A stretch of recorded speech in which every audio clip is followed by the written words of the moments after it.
चलो बताओ कहाँ तक गए थे केमिस्ट्री में? Die nitrogen. अच्छा, डाई नाइट्रोजन के कुछ एक्स्ट्रा और भी गुण है, उसको जरा हम लोग पढ़ ले। देखिए डाई नाइट्रोजन, सबसे पहले ये देखिए कि जो डाई नाइट्रोजन है, ये डाई नाइट्रोजन, जो डाई नाइट्रोजन है ना, ये करता क्या है, इसका काम क्या है, इसके लिए भी हम लोग चर्चा करेंगे। जो डाई नाइट्रोजन है सर, ये हमेशा ट्रिपल बॉन्ड का निर्माण करता है ना। और जब डाई नाइट्रोजन अपना ट्रिपल बॉन्ड का निर्माण करके एक ये नाइट्रोजन ट्रिपल बॉन्ड की सहायता से कोवेलेंट बॉन्ड बनाकर जब N2 बनाता है ना, N2, तो ये जो N2 होता है रिएक्शन नहीं करता है इतना आसानी से किसी भी धातु के साथ, या किसी भी एलिमेंट के साथ इतना आसानी से रिएक्शन नहीं करता। क्यों? क्योंकि ये क्या हो जाता है, ठोस अवस्था में आ जाता है। अब बताइए, ये ग्लास है और एक पत्थर है। जब तक इसका अपना कोई मतलब आयन लॉस नहीं करेगा तो ये दूसरों से क्या रिएक्शन करेगा।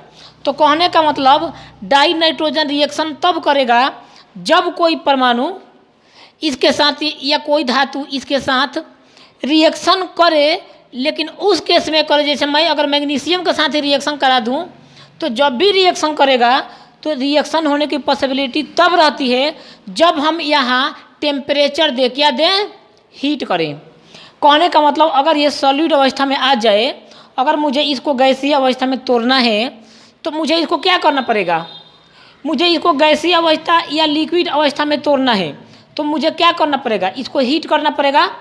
तो नाइट्रोजन गैस और नाइट्रोजन गैस सहसंयोजक बंधन बना करके जब डाई नाइट्रोजन का निर्माण करता है तो डाई नाइट्रोजन क्या है, कमरे के ताप पर, मतलब ये जो हम लोग नॉर्मल टेम्परेचर है, नॉर्मल टेम्परेचर, इस टेम्परेचर पर रिएक्शन करने वाला नहीं है। अब इसको रिएक्शन करने के लिए मुझे क्या करना पड़ेगा, अगर मैं फिर इसे हीट कर दूं, मैं इसे क्या कर दूं, फिर अगर मैं इसे हीट कर दूं तो ये क्या होगा, ये जो नाइट्रोजन है ना अपना ट्रिपल बॉन्ड क्या करेगा, एक एक करके बॉन्ड को अपना क्या करेगा, ब्रेक करेगा। मतलब एक एक बॉन्ड क्या होगा, टूटेगा। सपोज डैट ये किस अवस्था में है, ठोस अवस्था में है। अगर हम इसे हीट करेंगे ना तो धीरे धीरे जैसे जैसे हीट प्राप्त करेगा तो ये क्या करेगा, अपना बॉन्ड, जो ये बॉन्ड है ना, बॉन्ड बांध कर रखने वाला बॉन्ड, इसको ये क्या करेगा, धीरे धीरे टूटेगा। अब देखिएगा जब ये चूने लगेगा, ये क्या होगा, गिरने लगेगा, इसका द्रव्य अवस्था में जाकर गिरने लगेगा, तो इस केस में क्या होगा, ये पुल हो जाएगा। तो कहने का मतलब ये हुआ कि अभी ये बॉन्ड बनाकर स्ट्रांग है। तो नाइट्रोजन जो है ना कमरे के ताप पर अभी अपना बॉन्ड बनाकर क्या है, स्ट्रांग है, काफ़ी मजबूत है। इसलिए कोई भी डाई नाइट्रोजन यौगिक होगा अगर वो ठोस अवस्था में है तो वो कहा जाता है नॉन रिएक्टिव, मतलब इनएक्टिव में होता है, कभी रिएक्शन नहीं करेगा जब तक उसका टेम्परेचर न दिया जाए।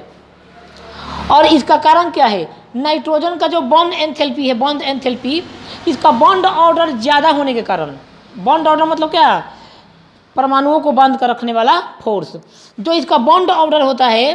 देखिए सबसे बड़ी बात कि ज़रा सा चेक करिए तो 1s2 नाइट्रोजन का 2s2 2p3, नाइट्रोजन का आकार पी ब्लॉक के तत्वों में ये क्या है, 2,5, ग्रुप 15 का तत्व है ना नाइट्रोजन।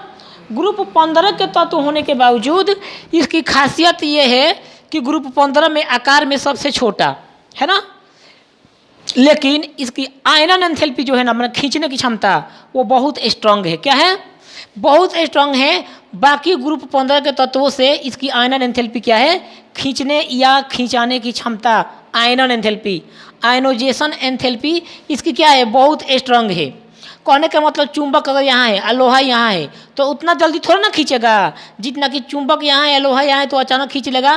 तो हम बात करेंगे ये कि बॉन्ड ऑर्डर किसी भी यौगिक में, किसी भी तत्व में, किसी भी द्विक परमाणु में अगर बॉन्ड ऑर्डर जितना ही ज़्यादा रहेगा ना, बॉन्ड ऑर्डर, वो परमाणु के बॉन्ड लंबाई उतना ही क्या होगी, उतना ही कम होगी। कहने का मतलब ये कि परमाणु जो होंगे ना एकदम नज़दीक नज़दीक होंगे। अच्छा आप नहीं समझिएगा तो मैं इसको एक प्रैक्टिकल एग्जाम्पल के साथ समझा देता हूँ। सपोज डैट सर यहाँ पर O2 है, काशिव जी भैया ये O2 है, तो O डबल बॉन्ड O, यहाँ पर मैंने लिया नाइट्रोजन, तो N triple bond O, N triple bond N। अब बात किया जाए, मैंने अभी क्या समझाया कि अगर लोहा यहाँ है, चुंबक यहाँ है, नज़दीक है, तो अचानक खींच लेगा, इसको चिपका देगा एक बल से। अब उसको हम जब चुंबक में लोहा चिपक गया तो खींचेंगे, तो मुझे खींचने के लिए एक बल चाहिए या नहीं चाहिए? बिल्कुल चाहिए।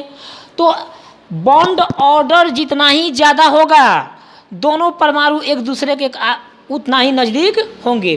तो बॉन्ड ऑर्डर तो इसका भैया ये क्या है, कम है, तो निश्चित रूप से इनके बीच का दूरी ज़्यादा होगा।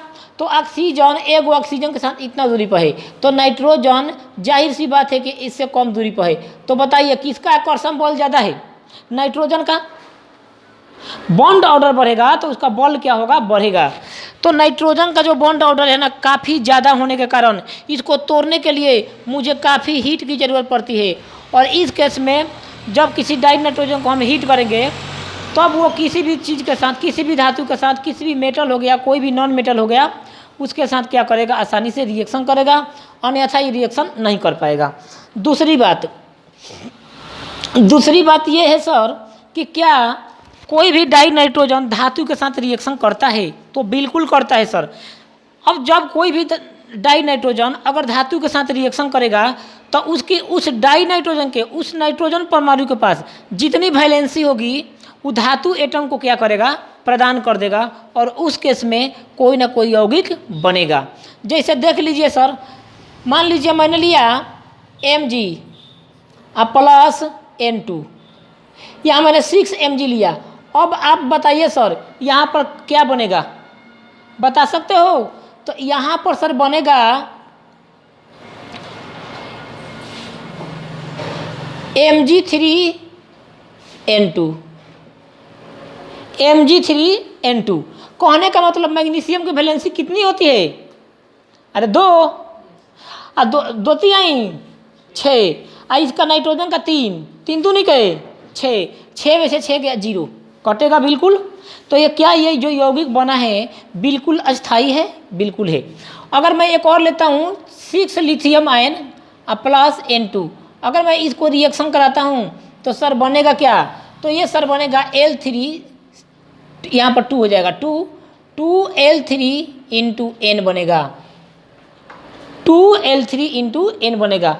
तो इस प्रकार से कहने का मतलब यह है कि जब कोई भी डाई नाइट्रोजन यौगिक किसी धातु के साथ अगर रिएक्शन करेगा, तो उसकी जो वैलेंसी होती है, उस सारा वैलेंसी किसको प्रदान करने की ट्राई करता है? धातु आयन को प्रदान करता है। और इस प्रकार से अणु का निर्माण होता है। तो चलिए अब हम लोग इसको लिखेंगे।